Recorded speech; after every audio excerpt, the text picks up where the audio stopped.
Friday to all of you. It's March 22nd. We've got two games officially in the books for your Los Angeles Dodgers. They split the series with the San Diego Padres out in Seoul, Korea. So they are 1-1 on the season. I'm joined by a listener of the Incline Dodgers podcast and a first-time guest, Zach Sloan, in the house. Zach, how you doing? Let the people know where they can follow your work on social media, your X, your Instagram if you want, and whatever else you're up to. How's it going, everybody? I'm on X at Dodger Zach. Nice and easy. Don't really have any other socials that are related to Dodger stuff, so I won't throw those out. That's about it, man. Ready to get into it. Awesome. Yes, well, the Dodgers managed to not escape drama early on this year. It only took one game for a massive scandal to break out. And so far from what we know, it actually doesn't involve any Dodgers players. So thank goodness. But we definitely have some thoughts on this Shohei Ohtani situation. And of course, his interpreter, who is the leading candidate right now for Idiot of the Year, Ippei Mizuhara, who got into some trouble. He essentially was fired from the Dodgers, Shohei Ohtani, and he's under investigation because of massive theft. He apparently allegedly wired somewhere around $4.5 million from Shohei Ohtani's bank account to fix his gambling fixation, where he's in a massive debt, potentially $1 million or more. There's still a lot of details to be discussed and to be unleashed. So we can only, expand and talk about what we know about. But ESPN has done a really good job keeping us up to date on this story. Looks like literally right now there's some tweets coming out that MLB just announced that they have begun a formal investigation involving Shohei and Ippei. So that's fun.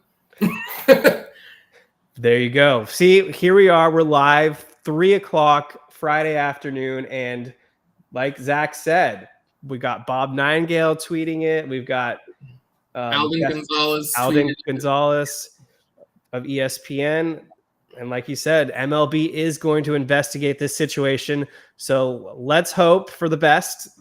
We can go into what we've kind of been reading on ESPN. Apparently, Ippei held a 90-minute phone conversation with a reporter, and they got into it. Ippei was able to kind of reveal what he's allowed to in his jurisdiction right now. This is a very complicated subject, so I understand they're not going to, share all the details, but some interesting quotes that I picked up. One, he said, Shohei Ohtani has never gambled. He isn't a believer in that at all. He's not into that. It sounds like Ippei is taking full responsibility for his actions.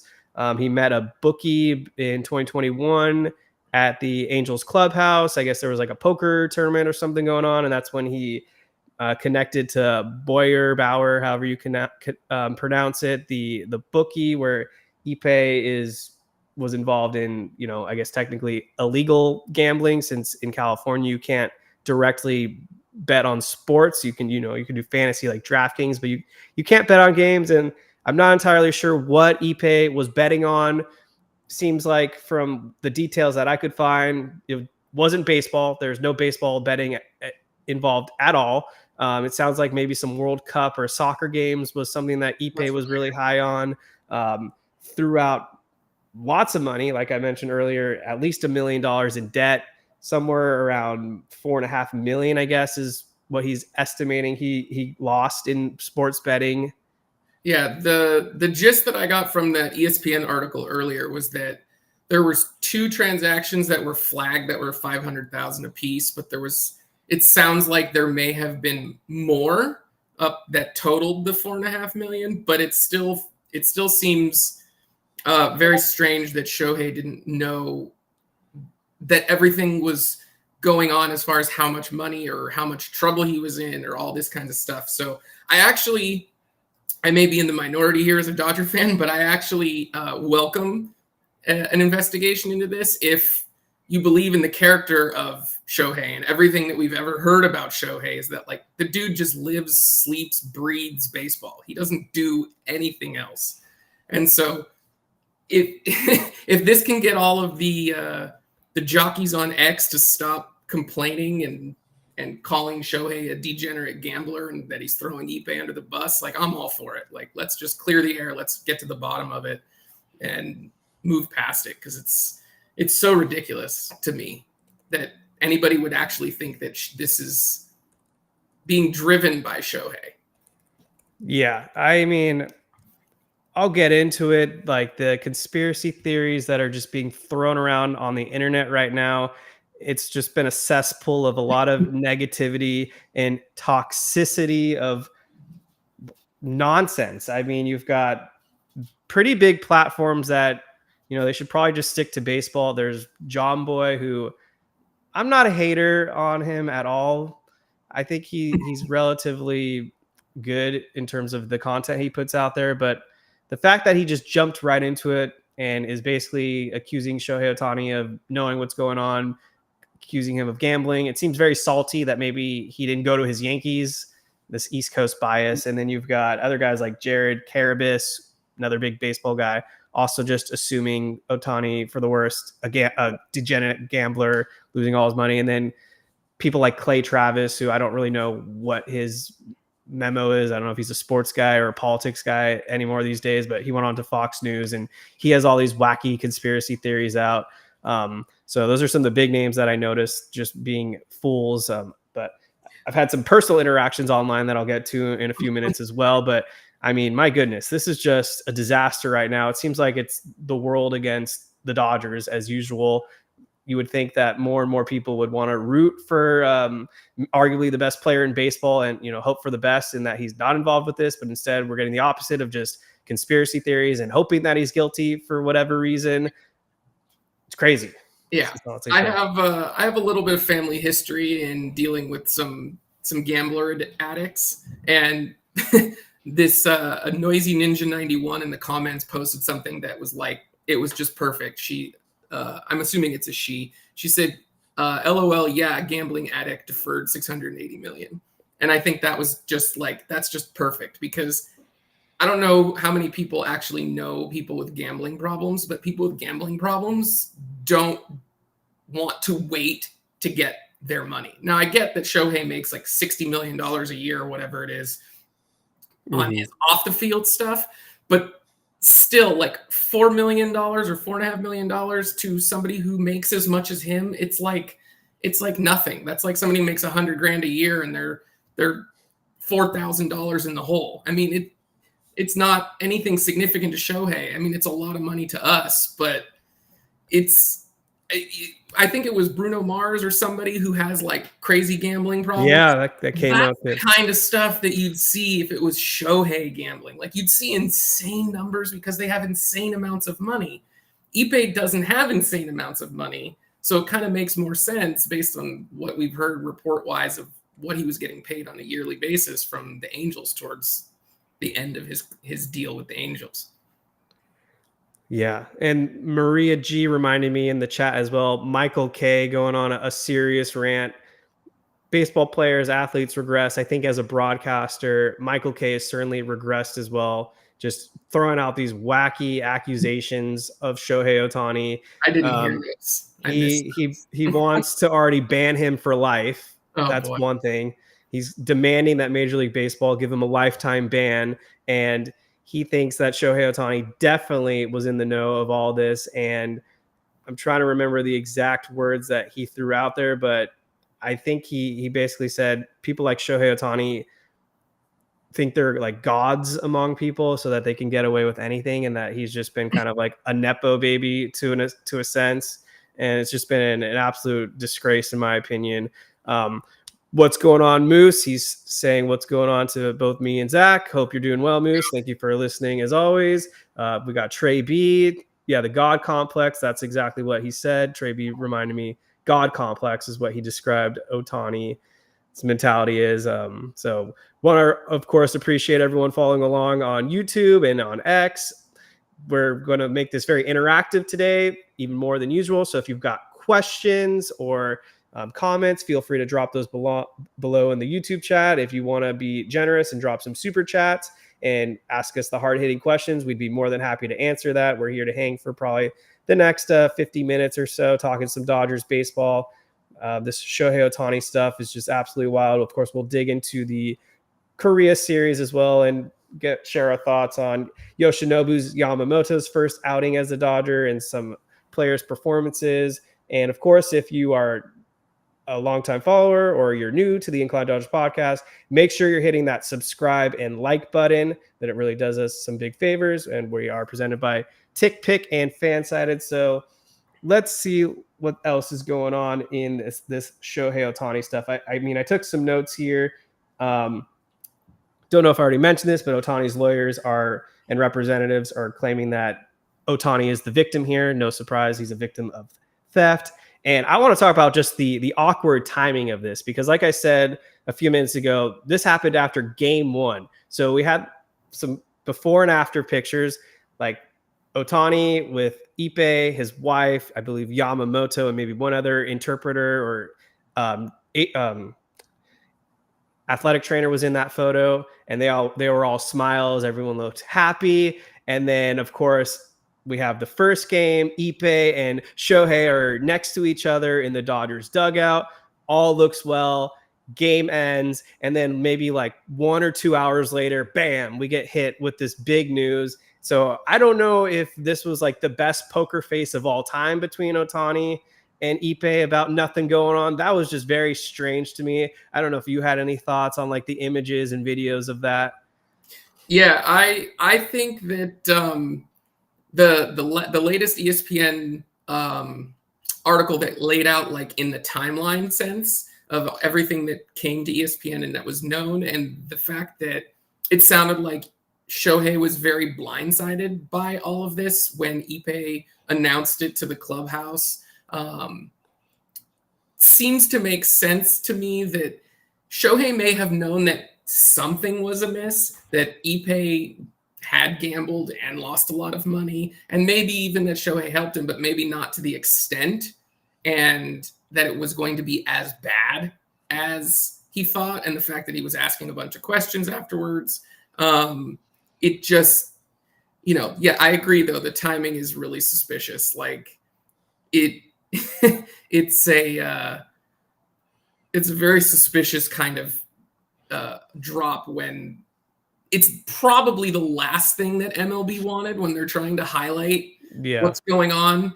And it sounded like in that ESPN article that they were pushing to have it come out sooner, and that some of Shohei's representatives were pushing it back. Like, wait, we want to do some due diligence. We want to ask some questions. We want to talk to some people.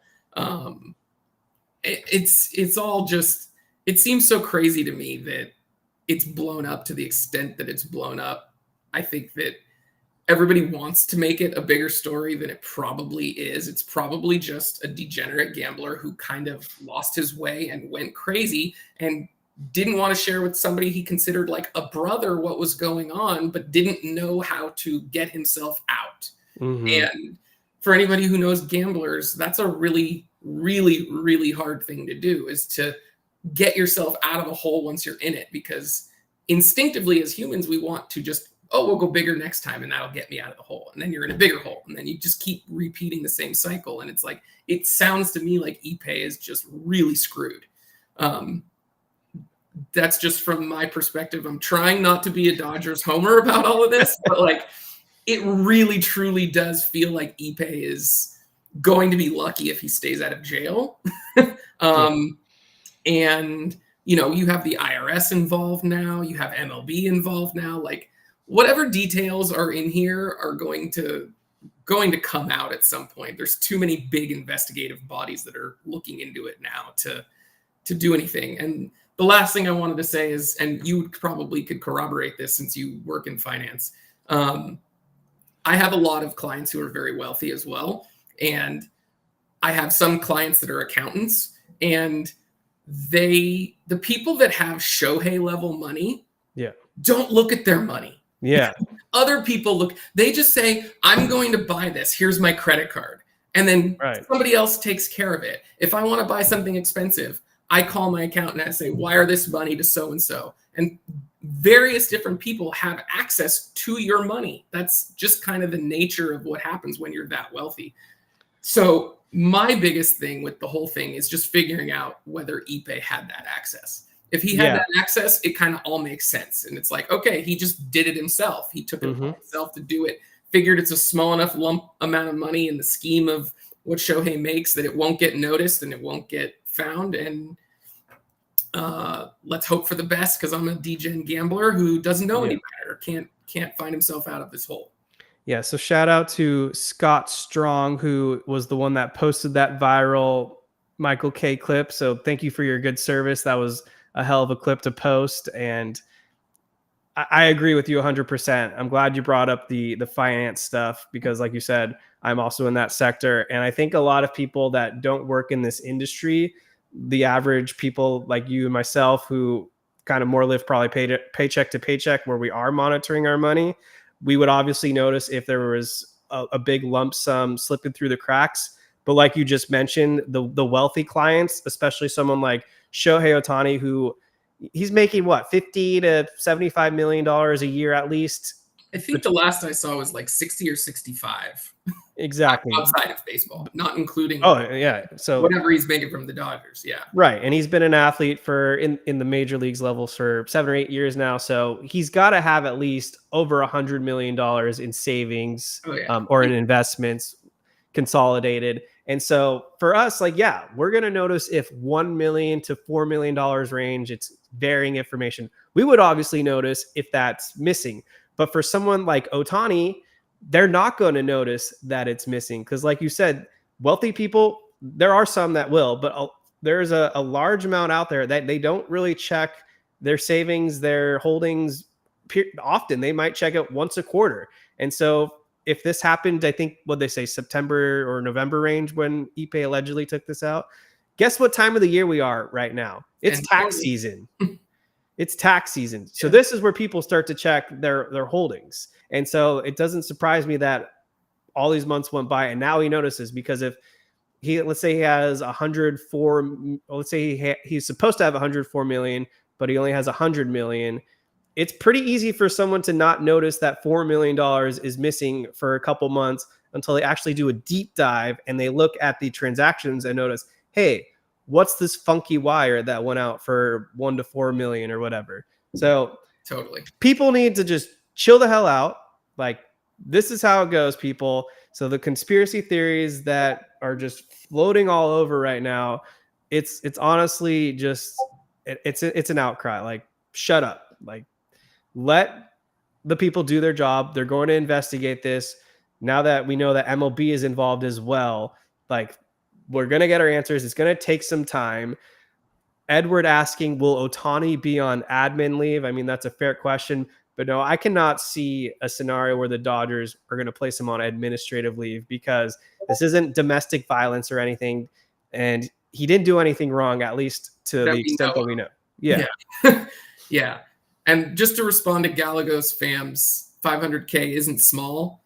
It's not small to you and me. It is small when you have the wealth that Ohtani has. Like you said, if let's just say hypothetically you have $100,000 in your savings and $4,000 goes missing, that's not that much in the scheme of what your net worth is. And you find it eventually, sure, but maybe not right away. You're not checking your bank statements every day when you have that kind of money. So, the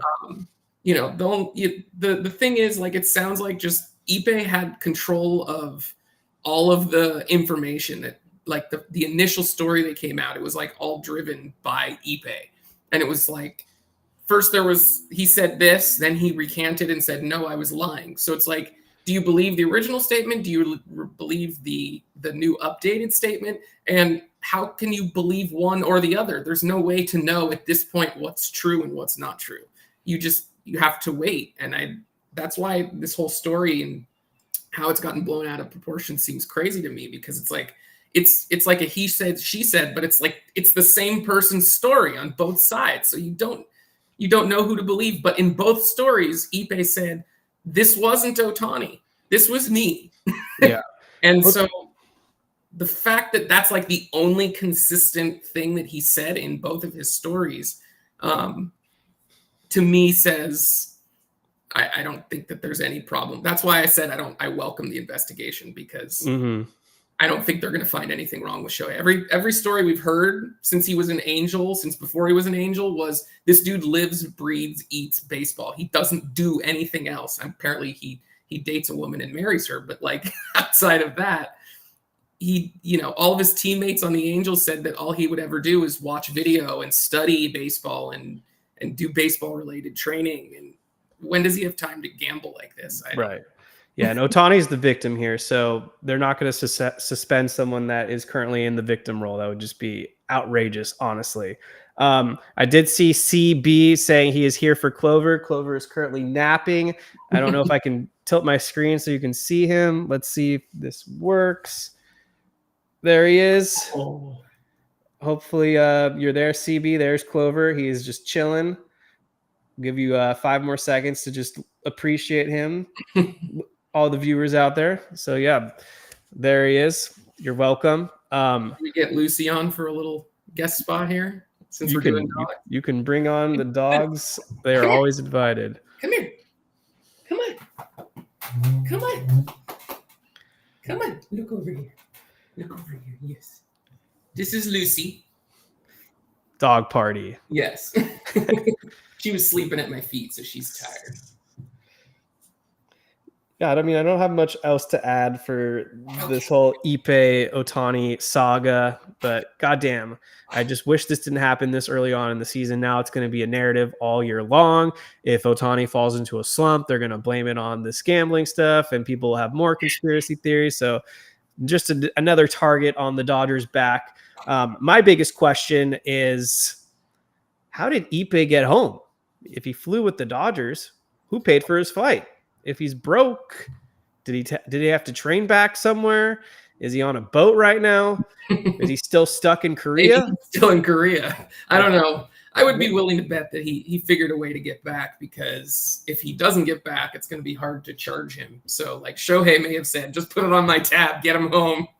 Because, if I don't think that the Dodgers fire Ippei without Shohei like green lighting that and saying, yeah, no, he's gone. Get rid of him. So like that being said, he flew with the team. My suspicions are he had to fly back, whether he flew on the team plane or like some secondary plane with other people. If they had more than one plane is unclear, but I would bet a lot that he made it back. Yeah, and now we've got Will Ironton. He's back in the up close in the spotlight. He was Maeda's interpreter for many years. He's actually been working with the Dodgers continuously since Kenta Maeda went on to other teams. He was basically working in a performance operations manager role. So he's probably helping with development and training and all that. So now he's filling in as another interpreter for the Dodgers in the meantime. So cool to see Will back, some flashbacks there. So before we move on to the actual games themselves, I did kind of tease it, and I wanted to touch upon like, why the hell is there just so much Shohei Ohtani hate online right now? Like one of the comments that I'm seeing kind of recurring is that they're comparing what Shohei Ohtani did by signing with the Dodgers along the lines of when Kevin Durant left the Oklahoma City Thunder and signed with the Warriors. And I honestly am baffled because I don't see the comparison at all, because the Dodgers haven't been to a World Series since 2020. They didn't knock out Shohei Ohtani once in the playoffs ever, because they're in different leagues. It's not like the Dodgers were killing the Angels in the playoffs and then Shohei Ohtani left the Angels to join the Dodgers. I understand that we do have some superstars like Betts and Freeman at the top, and so I can see there's a lot of jealousy out there. But how would it be any different if Shohei Ohtani went to the Braves, or if Shohei Ohtani went to the Astros, or the Yankees, or the Texas Rangers, who just won the World Series? And I think this is just people being stupid. They want to hate the Dodgers, and they're going to do any excuse they have. The Dodgers are the new Yankees of old. It's no longer really people hating on the Yankees as hard. It's now they're hating on the Dodgers, and they'll find any excuse they can to hate on this team. Yeah, I agree. That's you pretty much summed up what I was going to say. It feels to me like it's being driven just by Dodgers hate. Like everybody just doesn't like us because we're in the playoffs every year. And there's probably a certain amount of jealousy to that. And I think that's the big deal. So I think that's what everybody focuses on. I mean, I remember during the offseason, every time we did anything, it just seemed like that hatred towards the Dodgers grew. Like we signed Ohtani. It was like, oh my God, I can't believe they got Ohtani. And then we traded for, I don't remember the exact timeline, but then I think we traded for Glasnow and everybody was like, this is ridiculous. They're going to get all of the players. And then it was, we got Yamamoto and everybody's like, I quit baseball. I can't watch. And it was like, everybody it's just a hater thing. They're just jealous and they don't have what we have and they don't have the consistency that we've had. And as a fan, that sucks. And I agree though, that there's no comparison to the basketball thing because it's baseball. You could have an all-star at every single position and you could still lose in the playoffs because you never know. I mean, as we know, there's never a sure thing in baseball. You could have the worst team beat the best team any day, any random day. And it just, that's the game. It's different. You can't compare it to basketball where there's only 5 guys on the court. So. Question coming from Justin Yamas, who is in our Discord channel. I'm going to drop the link right now. If you are interested in joining, talk some Dodgers. We had a really fun live chat when we were all up at 3 a.m. watching the Dodgers play baseball first thing in the morning. So it's definitely a great channel. There it is in the YouTube chat. Let's talk about the Korea series now. Any concerns about the pitching and infield defense? So Yoshinobu Yamamoto made his Dodgers debut, and it went as bad as it could go. He managed to only go 1 inning. He threw 43 pitches to record 3 outs. He gave up 5 earned runs. He walked a batter. He hit a batter, and he recorded 2 strikeouts. Yamamoto didn't have it. Plain and simple. He is now going to have a 45 ERA on the season. It's a 7.18 FIP is what I believe I last saw.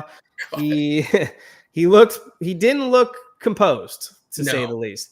I agree. But I'm going to throw it over to you, Zach. Should we be concerned about Yamamoto? I think that given his track record in Japan, I don't think that we should be concerned. I think that it was a very large stage to have essentially your major league debut. And he even said in the pregame press conference that he definitely was nervous. And I think that it was very clear watching him that something was off, and attributing it to nerves is definitely a possibility. Doesn't necessarily bode that well for, say, the postseason if we get, if and when we get there. But like right now, am I concerned? Not really. I think that he's got great stuff. I think that there's a learning curve. Anytime you go to a new league and a new team and a new whatever, that you're going to feel uncomfortable until you settle in. And I think that once he settles in, he'll be fine. I mean, the calling card for this dude was his command, and he had 0 command in this game. Yeah. I mean, it was like if he wanted to put it in one place, he was missing completely in a different place. He was leaving. He couldn't throw his curveball. Didn't seem like either, like Glasnow. I don't know if, MLB did something stupid to the baseballs again in this series, but it was, and I'm hoping that in and of itself isn't like, the fact that they use a different baseball, because he looked fine in spring training. I thought his stuff was fine in spring training. I thought that it looked like he was working on things.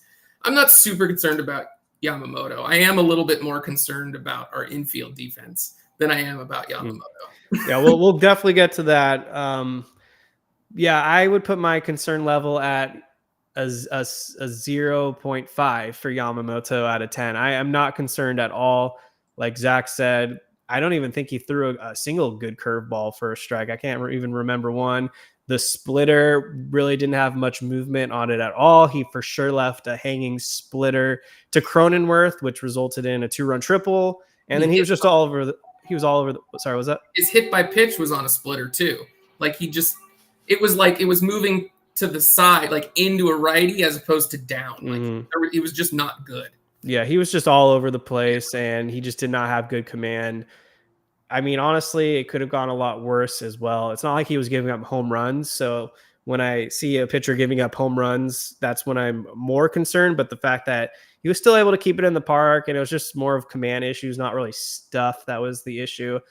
He'll figure it out. It's a good learning experience. We're still so early on in the season, anyways. It's almost better to happen now than in the second half.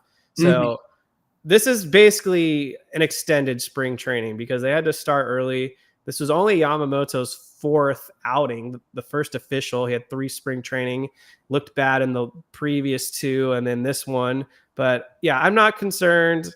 Yeah, Michael Carrillo mentioning learn a slider. I don't know if that's in Yamamoto's arsenal, but he definitely didn't have any command of the secondary pitches. So he'll get better. Not concerned.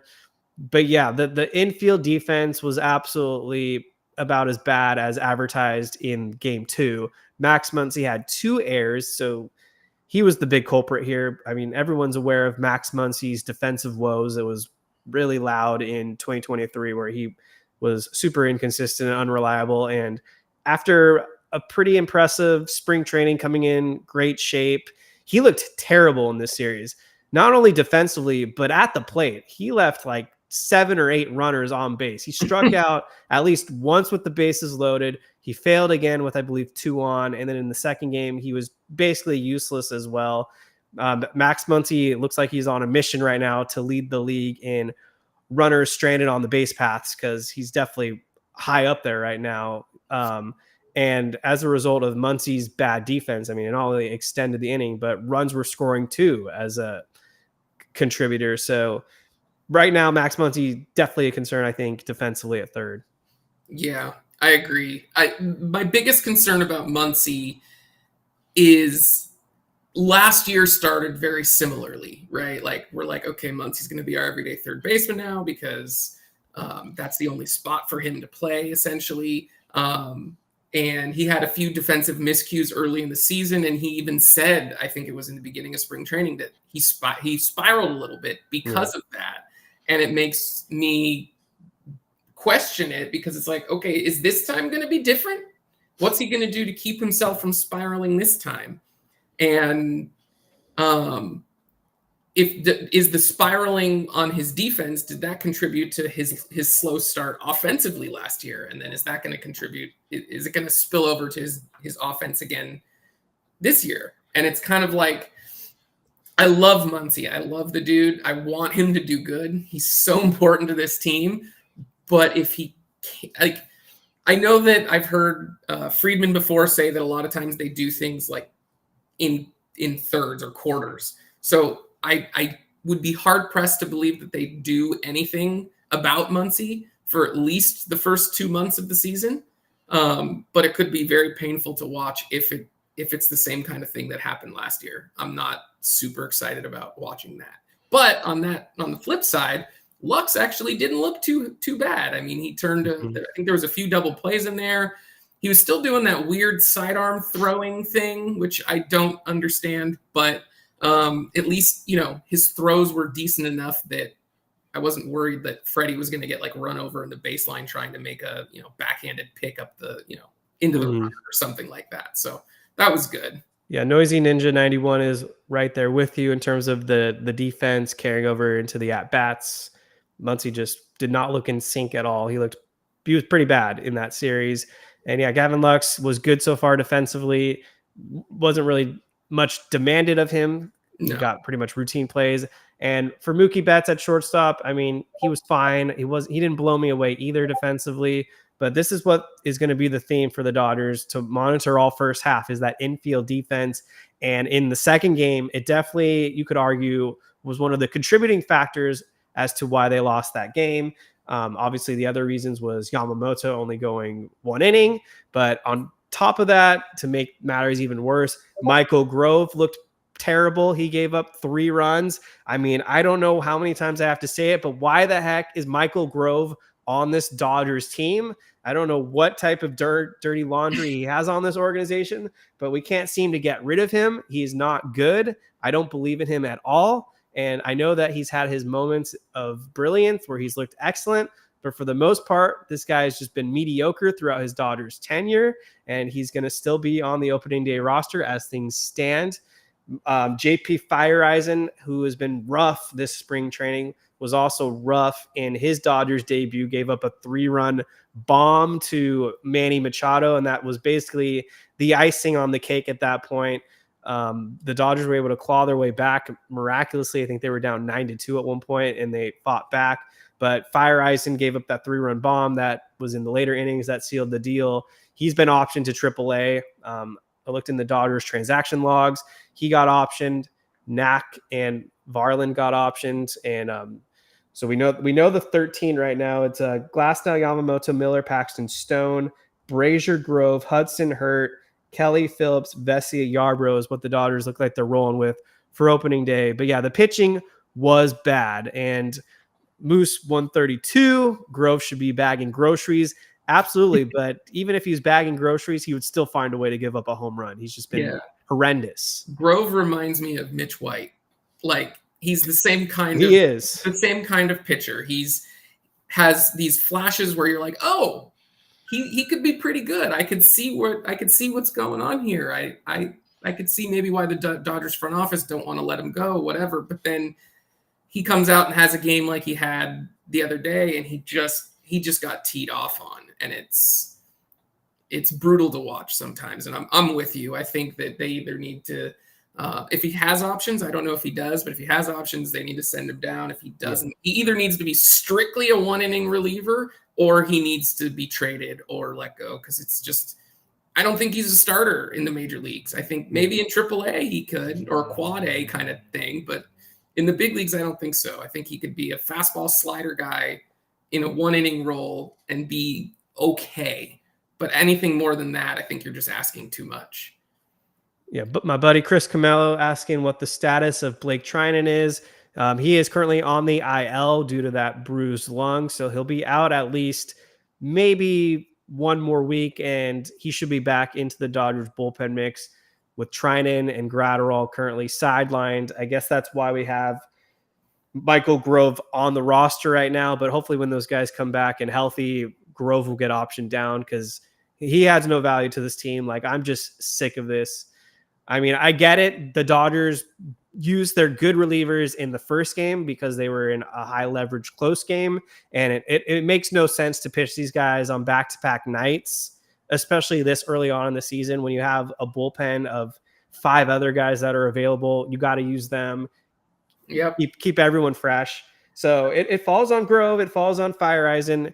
They need to do their job. They did not. And the Dodgers lost a shootout, 15-11, 15-12 final score. The guys that did great, though, I mean, Mookie Betts went 4 for 5 with 6 RBIs, 1 home run. He looked awesome in spring training, and it's carried over into the regular season so far. He's been on fire, and Will Smith looked great in that second game, too. He went 4 for 6 with 2 RBIs. And, of course, Shohei Ohtani, he's been locked in the first 2 games as well. Those big 3 standing out to me, top of the lineup. So I love it. I think the one thing that stood out to me about this game was that in the first inning when Yamamoto got lit up, second game, when he got lit up in the first inning, I was having NLDS flashbacks from last year. It was like, oh God, here we go. It's going to be a blowout. And then I got to sit here at 3 a.m. and watch this all over again. And the fact that they didn't give up and that it was 9-2 or whatever it was after the second or third inning, and they made it a baseball game. It was close. It could have gone either way. Like if Muncy didn't make a couple errors, or if, we got one extra timely hit somewhere, like it could have been a very different game.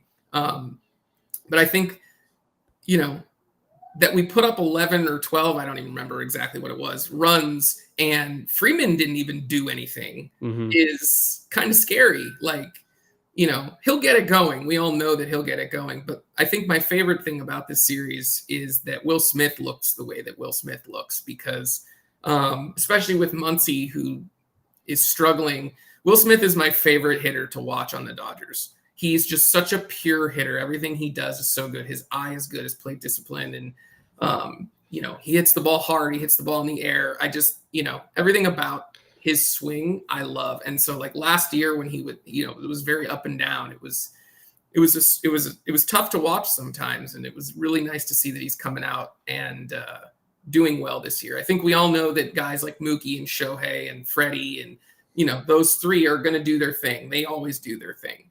But it's the guys who maybe have had some inconsistencies that I'd like to see more like of a consistent, good season all the way through, as opposed to having like super high peaks and valleys. Yeah. Let us know in the YouTube comments if you have any particular questions for us. We are open to answering anything, whether it's predictions, general Dodgers questions, or obscure things. Drop those questions below in the YouTube chat, and I'll make sure to read them all off, and we'll answer that. And while you're here and I have your attention, hit that like button, hit that subscribe button. The Incline Dodgers podcast is brought to you by TickPick. They are the best ticketing website out there. If you're a concert goer like myself, they have tickets for no service fees to all the great concerts out there. We've got crazy tours going on. I think Coachella is just like 3 weeks away. If you're trying to go out to that music festival, you can go to TickPick, download the app, get your Coachella passes. If you're gearing up for opening day, or I should say Dodger Stadium's home opening day, well, that's Thursday. Here we freaking go. Finally, we get some Dodgers baseball against the St. Louis Cardinals in that idiot. We talked about him, I think, a few days ago, Miles Mikolas, and his obscure comments. So hopefully they can rattle him around. But yeah, download the TickPick app to get your Dodgers tickets or whatever entertainment events that you're looking forward to. I highly recommend. I use them all the time. So let's see what we've got here from Justin Yamas. I always like to ask the question, what did you guys eat or drink during the Korea games? I guess I can go first because I didn't. I actually had a sick kid who's sick with the flu, so I happened to watch the games only because he woke me up in the middle of the night at like 2:30 both nights. So I sat in his room and I watched the games on my phone. But yeah, I didn't do anything. Boring. I was way more tired than I anticipated, so I didn't really do much either. I just drank water. That was the only liquid I had. I think the first morning, I had one of those Trader Joe's banana chocolate chip muffins. If you haven't had one of those, it's one of the best muffins out there. I could not hype it up more myself. I'm a big banana muffin guy. So go to Trader Joe's and try it out. That's all I had. I really was just tired. So let's see what else we've got. 3 o'clock in the afternoon, both of those days was pretty brutal. Yeah. Trey B, how did Kyle Hurt look to you all?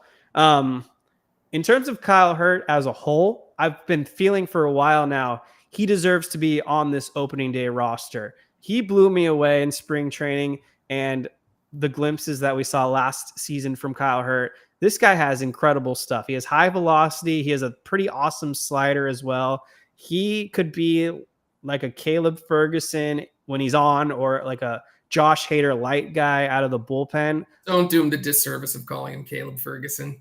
Well, the good Caleb Ferguson. I'm thinking like the 2020 before he got hurt, TJ, or even when he's on, striking out the side in order. But this is what Kyle Hurt could be. He has the ability to go multiple innings because he's a starter by trade, and he will most likely serve in a relief role with the Dodgers this season just because of who's in the rotation currently. But he's looked good. He definitely belongs. He could pitch in some high leverage as he gets more experience under his belt. So I am glad to see Kyle Hurt get the crack as it stands currently on this Dodgers opening day roster. Yeah, I agree. Kyle Hurt has some of the grossest stuff that I've seen come up out of the Dodgers system in a little while. I mean, his changeup is it's like a Bugs Bunny changeup. Like, it just makes people look stupid. And anytime you have a pitcher who can make big league hitters look stupid, they deserve to be on the roster. I agree with Maria, who said we're not a serious organization if he doesn't make the roster. Like, he needs to be. And I think that it could be similar to like even like when Kenley came up in the organization and he started in lower leverage, and it didn't take long for him to move up the pecking order and eventually become the closer. I mean, I think Kyle Hurt has the kind of stuff that he could kind of take over that role at some point if they wanted to move now I'm blanking on his name. If they wanted to move him, our closer back into like a fireman. Phillips. Yeah, Phillips. Thank you. Totally blanking. If they wanted to move Phillips back into like a fireman role with Trinan on the shelf or whatever, I could totally see that at some point this season. He's got the stuff to do it. I'm really excited about him. He's fun to watch. Mm-hmm.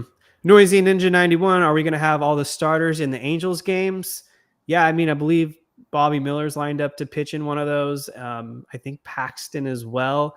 They are going to have the regulars play, at least to start the games. Talked about this before. It's just annoying that we had regular season games and now we're going back to exhibition games that don't count. It's just really weird timing. I don't know why they couldn't have reversed the order. But yeah, the starters are going to play. This is a good question. CB, what are the realistic expectations for James Paxton this season? I personally don't understand how more people don't realize how good of a season he had last year. Yeah. Like outside of like his last 4 or 5 games, he had like a little knee thing or a hip thing. I don't remember exactly what it was because, he was on the Red Sox, but he was like a sub-3 ERA guy the entire season until the last 4 or 5 games when he just imploded on himself trying to pitch through being hurt. If he can just stay healthy, I think that realistic expectations are like low 3 to mid 3 ERA guy who's like the best 4 or 5, number 4, number 5 starter in the big leagues. Like he's got good stuff. And if he's healthy, he's nasty. Yeah, I agree with you all the way. I was kind of preaching for the Dodgers to get James Paxton for quite some time now because he's, low risk, high reward. He was never going to cost a fortune to put on this roster. And he has the ability to be just like another Tyler Anderson or Andrew Heaney type of guy. He is absolutely a major league starter. And you don't have to count on him to be at the front of this Dodgers rotation as a number 4, maybe a number 5. This is the type of guy you want to have in your rotation. He adds the diversity as well as being a left-handed starter because the Dodgers are kind of limited in that category right now.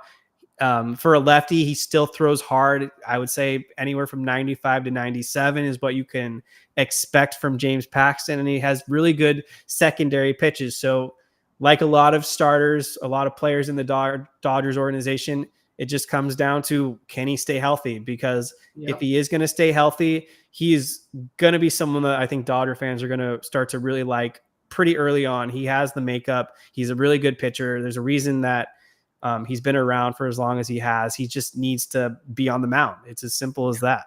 And I think he's in the right organization too, because we have so many quote unquote injury prone guys this year. And, if he needs a week here or a short IL stint to deal with some soreness or something, like they'll do that. They'll be able to take him and put him on the shelf for a couple of weeks so that he can, maintain that health if necessary through October. I think Paxton is one of my favorite, like quote unquote, under the radar signings for the Dodgers this year because everyone's talking about the big names, but Paxton, Paxton is not Noah Syndergaard.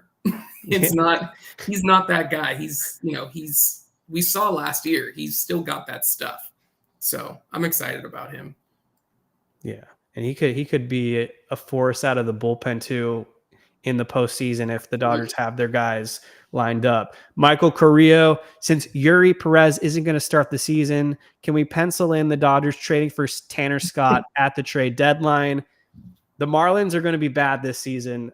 I just don't see how they can be competitive with Alcantara, Yuri Perez, and I think someone else I'm blanking on are on the injured list. They're really shorthanded. They're not going to be competitive. They didn't do anything this offseason. Tanner Scott as a Dodgers trade option makes a ton of sense. In my opinion, they really do need a big-time lefty out of the bullpen. Alex Vesia still hasn't really impressed me thus far. Not to say he can't turn it around and kind of go back to what he once was as a true high leverage guy. But I do think that is going to be a talking point for the Dodgers for a while is which high leverage reliever are they going to trade for?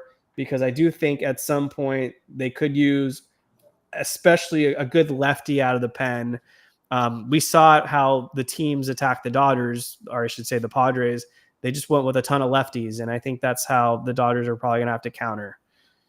Yeah, I don't know that you can pencil in the Dodgers trading for Tanner Scott, but because a lot of that boils down to what Miami asks, and if they ask for someone that's absurd, we may not do it. But I think it's a very real possibility. I mean, we are clearly in that we're going all in moment right now, with this offseason, that barring like just insane levels of injury before the deadline, I think there's a good chance that we get somebody of his ilk, if not him. Mm-hmm.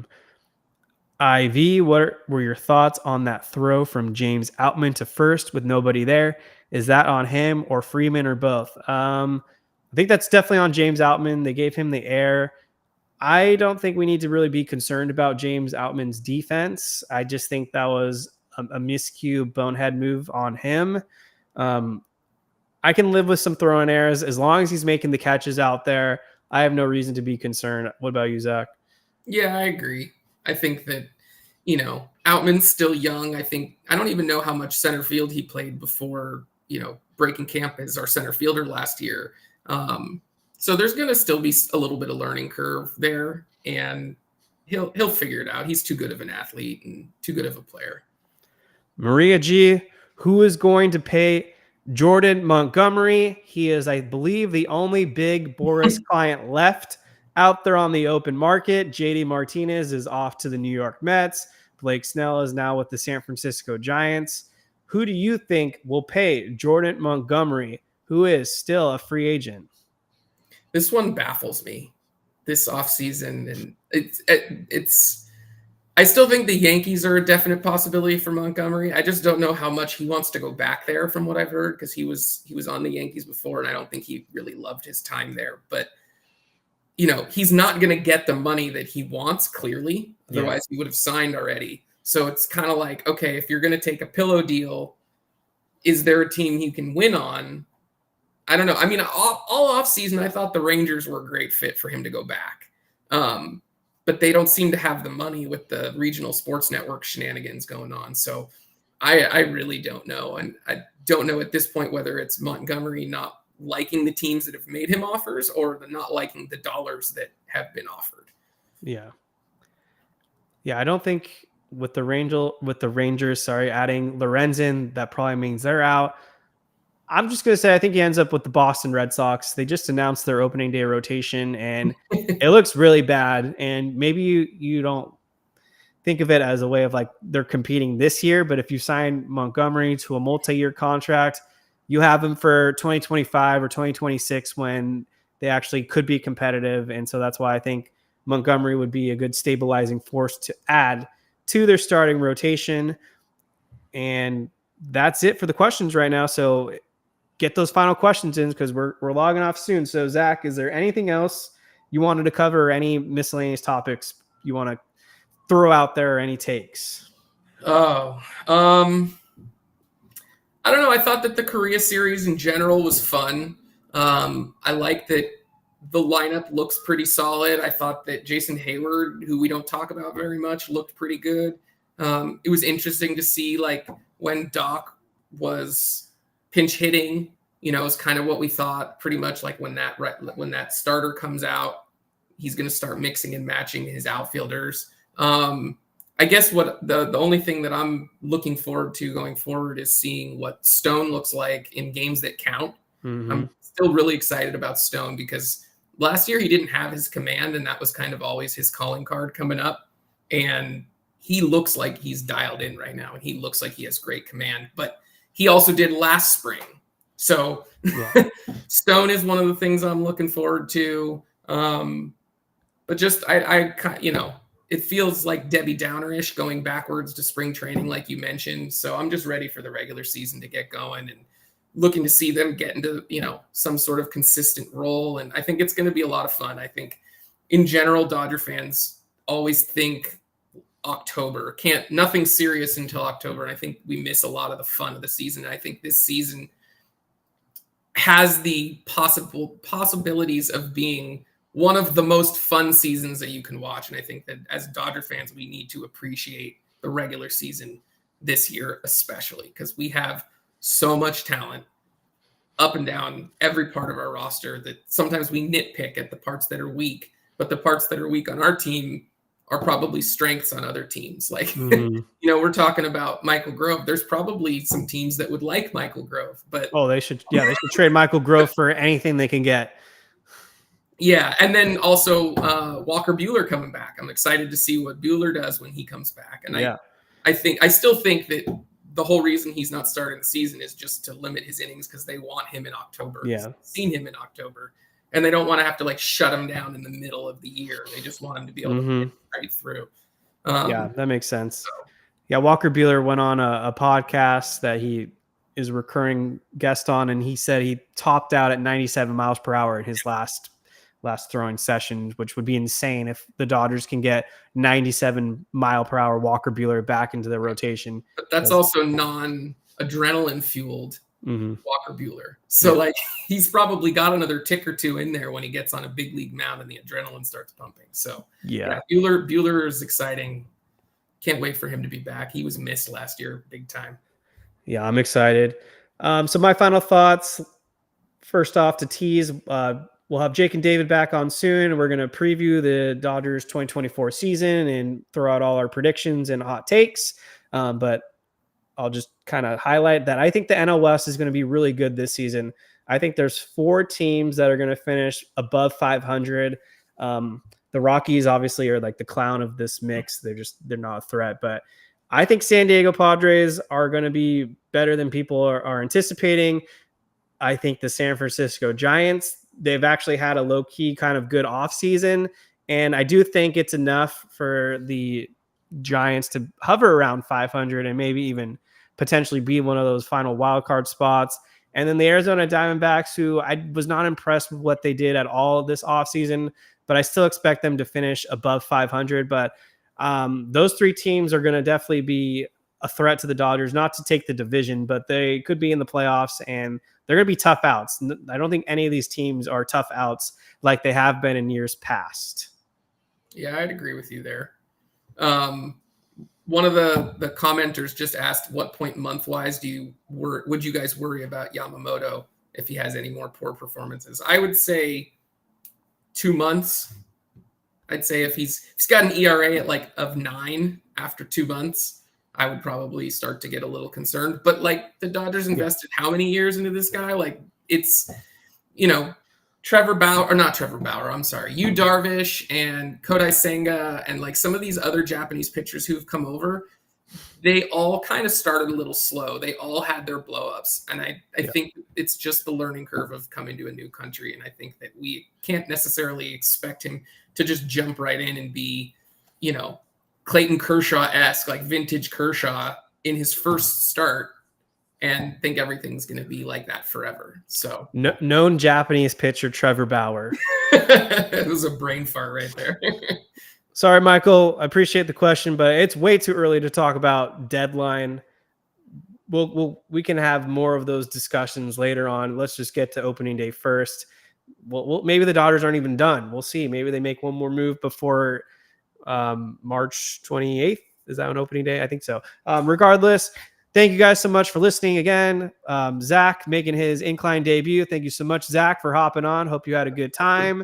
Sure did. For all the listeners out there, make sure you're subscribing to the Incline Dodgers podcast, whether it's on the YouTube feed or our audio feed, such as Spotify and Apple. And for the people watching the YouTube show after this live stream, make sure to leave a comment. I want to hear your guys' thoughts on this whole Shohei Ohtani, Ippei scandal. Let it loose. Let us know your thoughts. Let us know what you think is going to happen. Let us know who's guilty, who's not guilty.